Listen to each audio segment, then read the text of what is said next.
Bonjour les docs, je reviens aujourd'hui dans une nouvelle vidéo qui va faire partie d'une série que je prépare. C'est à propos de l'ECG. Pardonnez ma voix, je suis toujours malade. L'ECG, c'est une abréviation de l'électrocardiogramme. Pour comprendre l'analyse d'un ECG, il faut tout d'abord comprendre la physiologie électrique du cœur, c'est-à-dire comment se propage l'activité électrique au sein du muscle cardiaque. Avant de débuter l'interprétation de l'ECG, proprement dit, il convient de rappeler quelques bases électrophysiologiques. Et ça sera notre vidéo d'aujourd'hui. C'est quelques bases électrophysiologiques. Alors, l'activité électrique du cœur est en effet la somme de l'activité électrique de toutes les cellules myocardiques. Chacune des cellules se comporte comme un dipôle électrique avec un pôle positif et un pôle négatif.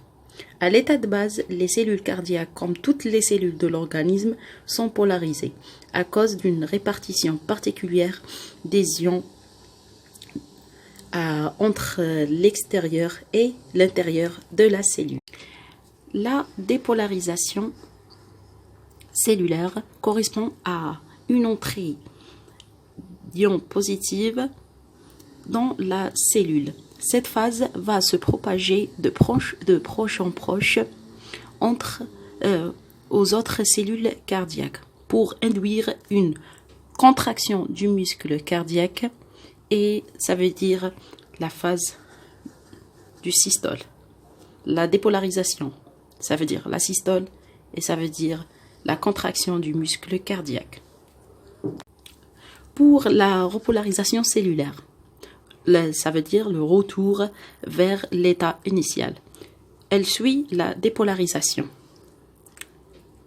cellulaire et correspond à une sortie, la sortie d'ions positifs de la cellule. Cette phase va permettre au cœur il était contracté à la dépolarisation, il va se relâcher. Et c'est la diastole. Pour qu'une nouvelle dépolarisation puisse se produire, et ainsi de suite. C'est ainsi. On aura dépolarisation, repolarisation, après dépolarisation, repolarisation. Et c'est comme ça. Un autre élément fondamental de la compréhension de l'électrophysiologie cardiaque est la représentation du potentiel d'action cardiaque. Qu'est-ce que ça veut dire? La représentation de quoi au juste? C'est un courant électrique. Il s'agit d'un courant électrique enregistré au niveau d'une cellule cardiaque et qui est généré par la dépolarisation et la repolarisation. On a 5 phases. La phase 0, 1, 2, 3 et 4. La phase 0, qu'on appelle aussi la dépolarisation rapide, ça veut dire une entrée massive des ions positifs. La phase 1, on aura une petite repolarisation. La 2, ou bien phase plateau, on a une dépolarisation lente.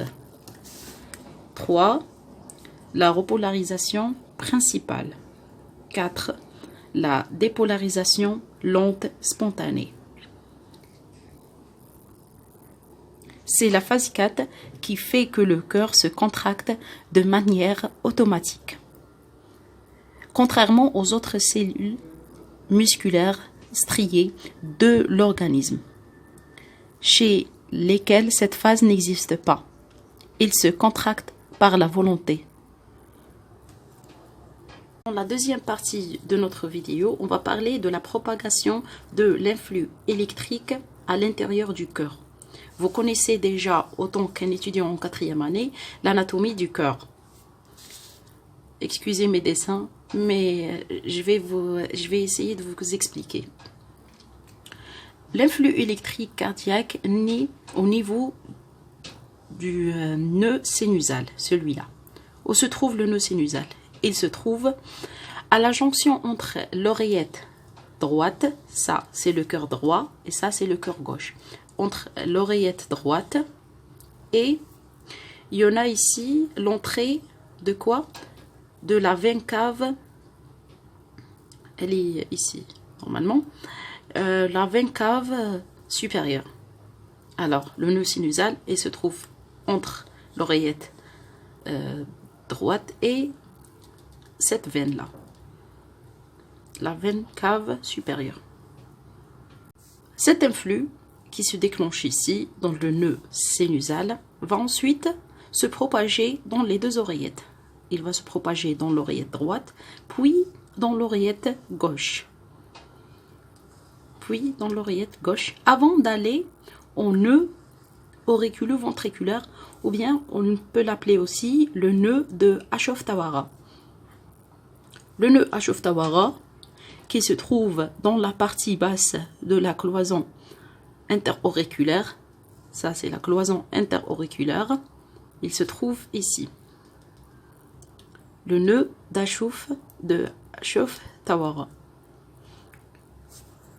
Et puis, l'influx se propage dans le faisceau de His.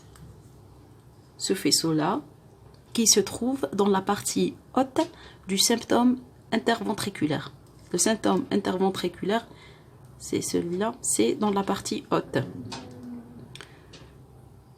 Là, le faisceau de His se divise en deux branches.